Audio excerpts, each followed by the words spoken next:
Good evening, and welcome to the Crypto Overnighter. I'm Nikodemus, and I will be your host as we take a look at the latest cryptocurrency news and analysis.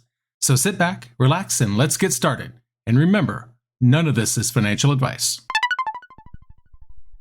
And it's 10 p.m. on a Monday, April 3rd, 2023. Binance and CEO CZ faced yet another lawsuit. This is just days after being sued by the CFTC. This time, the lawsuit is for promoting unregistered securities with three crypto influencers. Moskowitz law firm and Bowles Schiller Flexner filed the $1 billion lawsuit in the Southern District of Florida. Fortune magazine reports that Binance was accused of trading unregistered securities and paying influencers to promote their services unlawfully. And so, the law firm alleges that influencers promoting unregistered securities are responsible for customer losses. Binance and influencers Jimmy Butler, Graham Stephan, and Ben Armstrong face a $1 billion claim based on similar charges. The lawsuit added that they've been investigating Binance's unregistered security problems for over a year. They said promoters and exchanges trading such assets are accountable for customer losses. Investors don't even have to prove that they were influenced by the ads, or so the suit claims. The lawsuit, filed by three Americans, claims that millions of Binance customers could be eligible for damages. The law firm plans to include more Binance influencers in future filings. According to a Financial Times report, CZ and other top executives hid Binance links in China. Zhao reportedly said in a 2017 company message group that they no longer publish the office addresses. That way people can say that their office isn't in China. Binance has confirmed that they don't operate in China and that they don't have any technology, servers, or data based there. Although they did have a customer service center for global Mandarin speakers, employees were offered relocation assistance in 2021. Binance stated that their 8,000 full-time employees live across different regions worldwide. I'd like to take just a minute to ask you to like, follow, and subscribe to the show. If you do, it really helps in terms of visibility. Now, on to our cover story tonight. Bloomberg created a new AI model to use data from its terminal. Some enthusiasts believe that it will start a new wave of corporate AI. They released a research paper on March 30th about BloombergGPT. This AI does natural language processing after being trained with financial data. After the research paper was published, people praised the new development in AI. Ethan Mollick is a professor at Wharton, and he tweeted that Bloomberg's new AI may start the new wave of corporate AI. He based his comment on the research paper, which showed that BloombergGPT AI is good at financial tasks. People shared predictions about the new AI after the news broke. One Twitter user said that the outcome might not be what Bloomberg expects. They think that the financial markets will be gamified on an unprecedented level. Another person said that if the AI works well, it may replace technical analysis. The news about Bloomberg's new AI came at the same time as news that Italy blocked OpenAI's ChatGPT. Italy's data protection watchdog is investigating potential data privacy rule breaches, and they are temporarily blocking ChatGPT. Speaking of Bloomberg, multiple sources told them that crypto companies in the UK are having trouble getting banking services. Some banks that still work with crypto firms are asking for more documentation and details about how they monitor client transactions. That makes it harder for crypto companies to get approved, and sometimes their accounts are frozen. The paperwork can also be too much to handle. Crypto companies have even complained to Prime Minister Rishi Sunak's government about the situation getting worse. This goes against Sunak's plan to make the UK a top crypto hub. Coinbase's VP of International Policy, Tom Duff Gordon, said that the UK's banking reaction is stronger than the EU's. Duff Gordon explained that the EU is trying to create a structure for digital assets, which is making banks in other countries more open to crypto firms. Last October, the European Parliamentary Committee passed the Markets in Crypto Assets legislation, almost 2 years after it was initially introduced in September of 2020. The final vote on this legislation is set to happen this month. In the UK, PitchBook data shows that venture capital investments in digital asset companies fell 94% to $55 million in 2023, while other European countries saw a 31% increase. To continue applications in the UK, crypto companies are partnering with payment service providers such as BCB Payments and Stripe. Recently, HSBC Holdings and Nationwide Building Society prohibited cryptocurrency purchases via credit cards for retail customers, following other UK banks in tightening restrictions on digital assets. Crypto UK, a self-regulatory trade association, proposed creating a whitelist of registered firms back in March. This proposal aims to address banks limiting or banning transactions with crypto companies. Crypto UK expressed concerns that other banks and payment service providers could follow the lead of major UK banks in imposing restrictions. They believe that the government should take action now. Like the US, UK authorities are increasing regulations on crypto companies. The Financial Conduct Authority proposed rules in February that could result in 2 years prison for crypto firm executives who do not meet certain promotional conditions. Japan's Financial Services Agency issued a warning letter on Friday. It stated that foreign cryptocurrency exchanges such as Bybit, Mexi Global, and BitGet have broken the country's fund settlement laws by conducting business without registering. The FSA said that these exchanges have not complied with Japan's regulations on fund settlement. The agency also noted that the list of unregistered traders may not be complete. The FSA's recent action is part of a crackdown on unregistered crypto exchanges in Japan. In 2020, the FSA introduced new regulations for crypto exchanges. These regulations require exchanges to register with the agency and to obtain a license to operate in Japan.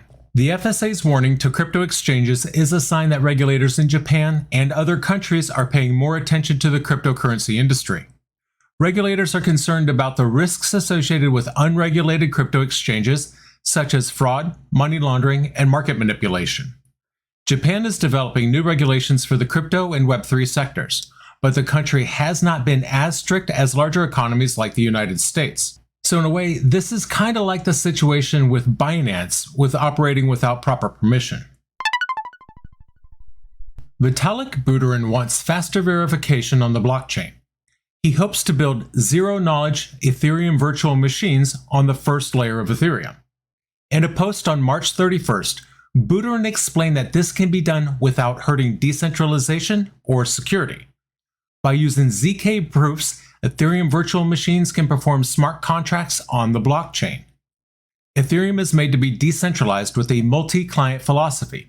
Buterin said that by adding ZK EVMs to the layer 1 of Ethereum, it would be the third type of client. That means that ZK EVMs would be as important to network security as execution clients and consensus clients. Two types of clients in Ethereum are consensus and execution. The consensus client uses proof of stake to help nodes in the network agree. The execution client listens for new transactions, executes them on the EVM, and then keeps a copy on the blockchain's latest state. Buterin examined the benefits and drawbacks of using Layer 1 as a clearinghouse and pushing most activity to Layer 2. He supports the idea of verifying ZK EVMs at the base layer of Ethereum. According to Buterin, gas fees might get too high. This would make Layer 1 based apps economically non-viable and leaving small funds stuck. He thinks that ZK EVMs should be open. Different clients should have different ZK EVM implementations, and each client should wait for a compatible proof before accepting a block as valid. Buterin likes the open ZK EVM approach because it keeps the multi-client way of thinking.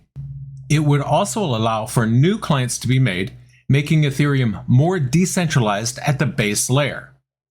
Buterin believes that ZK EVMs could solve the verge, a part of Ethereum's roadmap that aims to simplify verification at the base layer. Buterin knows that ZK EVMs could cause data inefficiency and latency problems, but he thinks that it's not too difficult to solve these challenges. If the ZK EVM ecosystem is put into place, running a full node on Ethereum would be easier. Buterin said that blocks would be smaller, and anyone could run a fully verifying node on their phone or laptop.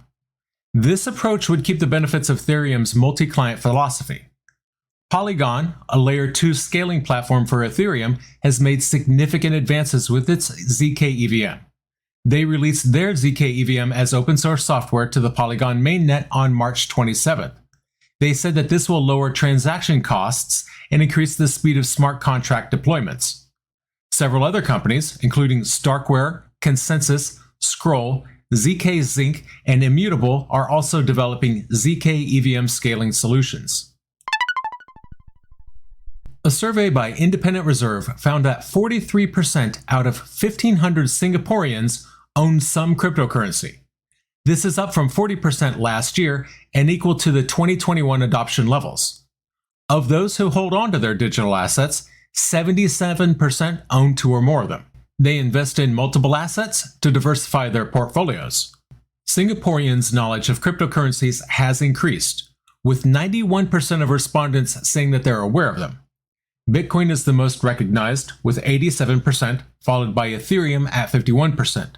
The popularity of altcoins is also increasing, indicating greater awareness of other cryptocurrencies.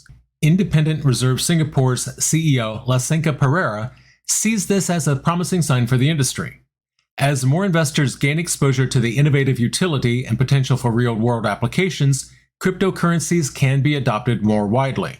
Investors enter the cryptocurrency ecosystem primarily to diversify their portfolios. This is even higher among those with over 5 years of experience. The second reason for entering is to get rich. Half of recent investors said that they were influenced by family, friends, or social media. Young people are more active in the cryptocurrency industry than older generations. The 26 to 35-year-old age group has the most knowledge. In the 18 to 25-year-old group, 59% believe that better education is crucial for gaining trust in digital assets. That's compared to 53% last year. Although the volatile 2022 has affected short-term confidence in cryptocurrencies, 72% of all hodlers would still recommend investing in digital assets to friends and family. Of those who have been in the cryptocurrency ecosystem for over 5 years, 78% have seen an increase in their crypto's value. However, 40% of those who started investing less than a year ago have reported losses. Independent Reserve's survey found that 37% of female participants have invested in cryptocurrencies, up 7% from last year. Women have outperformed men in terms of profits, with 76% of females making some money or breaking even, compared to 72% of males. A quarter of female investors have allocated over 20% of their wealth to cryptocurrencies, and 48% plan to invest even more in the future. The research revealed that the amount invested in cryptocurrencies depends on people's salaries. Only 8% of investors earning up to $5,000 per month allocate $1,000 or more per month to crypto, while 53% of those earning over $10,000 a month do so. Meanwhile, every fourth hodler invests over $1,000 every month in digital assets, a 4% increase from last year. The share of those purchasing crypto worth $10,000 or more monthly has risen by 1%. Higher income earners tend to allocate more of their investment portfolio towards cryptocurrencies. The study found that the higher income groups have mostly made money or broken even with their cryptocurrency investments. The $7,000 to $9,000 income segment, which allocated the highest portion of their portfolio towards cryptocurrencies, has 67% claiming to have made a profit. This group is also the most confident about the long-term viability of the cryptocurrency market, according to the study. And that's going to do it for us tonight. I want to thank you, my listeners, because when you stop listening, I will stop talking. If you enjoyed tonight's show, then please like, follow, subscribe, leave a rating or a review. And in the meantime, we'll see you tomorrow night.